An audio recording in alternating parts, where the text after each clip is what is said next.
What is up, my people? Welcome back to the channel. I'm your boy Ntd the Dream. We are continuing the Ntd Awards with one of my favorites, my most anticipated videos of the entire year. This is the reason why I do this, ladies and gentlemen. My top 5 sets of 2023. I didn't really get to go to as many festivals as I would really hope I would be able to. It seems that I've only attended 4 festivals this year. You know, I kind of prefer to be in like the 30s, hopefully one day the 50s or the 70 kind of number range. No doubt I'll get there one day, but for now, let's talk about the sets that I did see, which was plenty. From the festivals ranging from Riot Fest, Lollapalooza, Bonnaroo, and Coachella, I have collected 5 sets that I feel like were the most special to me, and the way that I scale it is not only off of performance, but of the way the setup is, just the overall vibrance of the entire show, the way the artist just pulls in and affects the entire audience, just things when it comes to just like leaving a mark on the listener and me, the listener,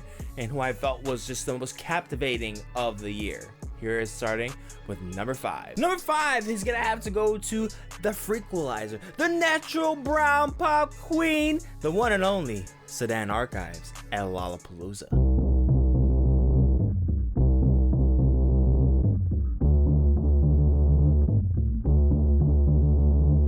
Natural Brown Pop Queen was already a really big selling point for me to really enjoy this set. I had a lot of expectation for this. I had no doubt in my mind that SUDAN would take this stage and absolutely dominate and make it her own and shock that audience.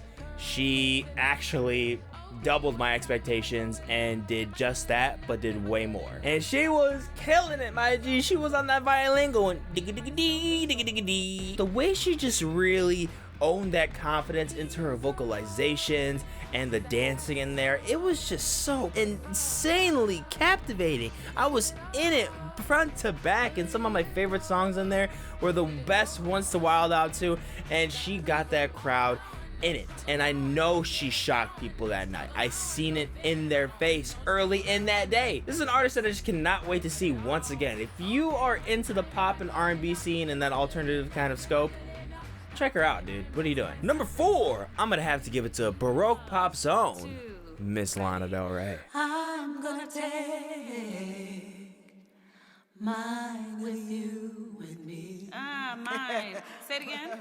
Mine of you with me. Thank you. One more time. Another artist that I felt like just has a very credible discog to her name. It's very hard to not really expect much from her, especially knowing the raw talent that a vocalist like her really possesses. But the way her headlining performance at the very end of the night was presented was absolutely beautiful and magical and majestic.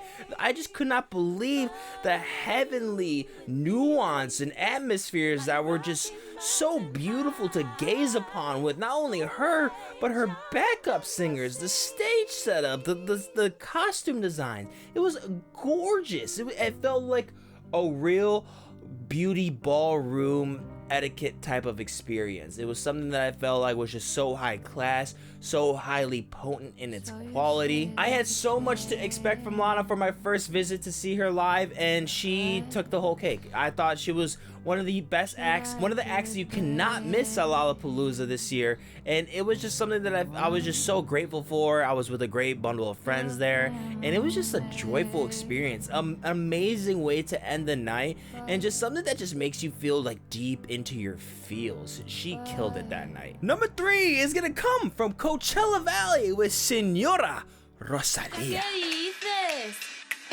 Saoco, papi, saoco. Saoco, papi, saoco. Saoco, papi, saoco. The way her whole setup is, the dancing, you knew you were gonna have a fun time if you had the privilege to actually witness Rosalia live. It felt like one of the biggest prime time experiences of my entire life. Seeing Rosalia at Coachella at the biggest stage, it was something that I feel like it would be something like an experience that I would imagine to feel like if you get to see the recorded Beyonce Renaissance or Homecoming act in person. I feel like it is literally that powerful, that significant, and that much fun. It was incredible. I could not believe the thing she was pulling off on stage with her freaking dancers, man. It was insane. Debatably the best set of Coachella. I would definitely say that was the one that I felt like did not disappoint a single moment into the set. I really do think that was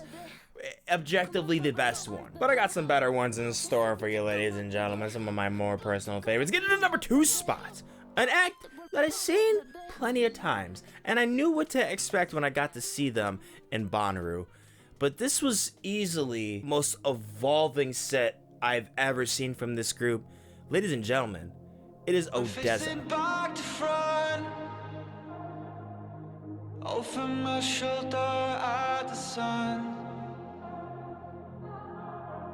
and it's an open door. One of electronic's most iconic and important groups, ODESZA, took the main stage as the Saturday night headliner. And let me tell you, ODESZA kept the electricity coursing through your veins. The way they progressed through their set, the songs that they chose, the remixes that they created through this year, the VIP stuff, and just the overall scenery, the drama behind it, the fireworks, the color setup, everything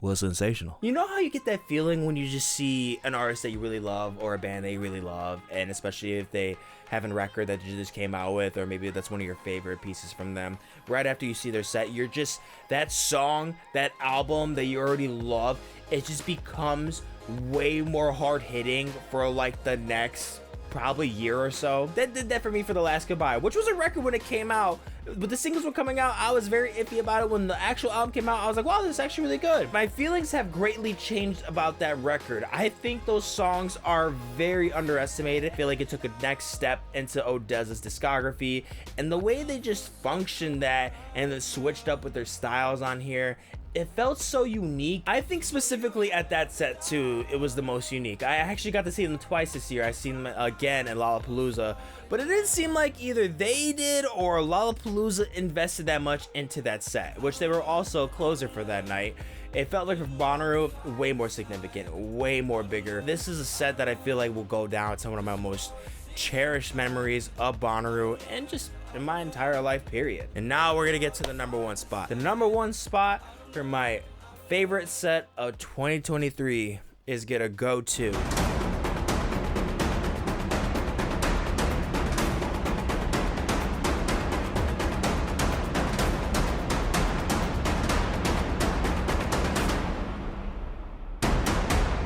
Frank Ocean at Coachella Music and Arts Festival. Before you go in the comments and start saying your gibbity gabbity gibbity gabbity, hold on. Let me tell you something! Let me tell you something! I understand that the set wasn't a full set. I understand that the audience, including me, myself that was there, deserved more. I do not dispute that notion whatsoever. I spoke about these feelings like very, very closer to after the festival when I came back home. There's a video already on that. I'll probably have that linked in there if you really want to hear my feelings on that. But let me explain to you why this deserves number 1. This was the artist that I've been dying to see my entire life. I've already seen nearly all my favorite artists in life when it comes to just like favorite pop artists. Ariana Grande, my favorite band of all time, System of a Down. I felt like I nearly did it all. I've seen Metallica. There's so many bands and artists that I feel like I've already seen and I witnessed that were like really close to my childhood. Paramore, you name it. I feel like I most likely have seen it. The one that I needed to see, my all-time favorite artist of all time, was the one that I still needed to see,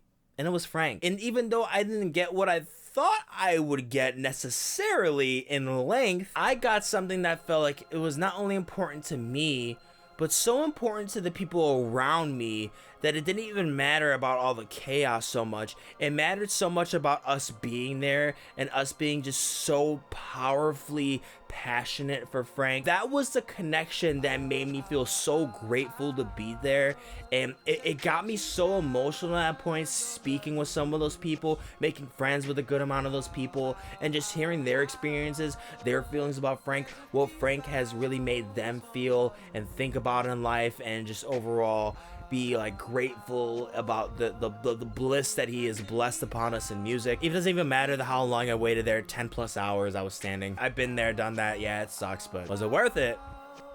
Yeah, honestly, I'd say it was 100% worth it. We have to acknowledge what Frank was going for through this set. Artistically, not a lot of people really have the balls to really go about it like this. I really was disappointed that this idea came so sudden to Frank. I thought it was so cinematic. You should always want to hear from bigger artists something that feels like a way more bigger artistic achievement. I feel like we were getting that from Frank when he was coming out with these remakes and these like sort of like remixes with these beats and stuff, ideas of making like dance music on the spot. We got to talk about the moments that he was singing, specifically when he sung Godspeed. I shit you not, those melodics, the singing from Frank Ocean struck me deeper than a sharp blade of Olympus. I could not believe the raw talent. I knew it would be something. This was something that I was waiting for my whole entire life, and it's something that I really hope I get to witness again. It was absolutely fantastic. The moments that he was singing that had me feel like I was on my knees crying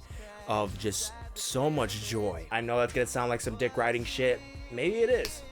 It probably is. Please believe me when I tell you that not only being in the presence of the great Frank Ocean and just actually hearing and seeing his artistic vision being put on display at one of the biggest festivals, one of the biggest stages in the world, being with that crowd that felt just as passionate as I do for this man, you really can't explain that well. That's just something that you understand and you feel with everybody else.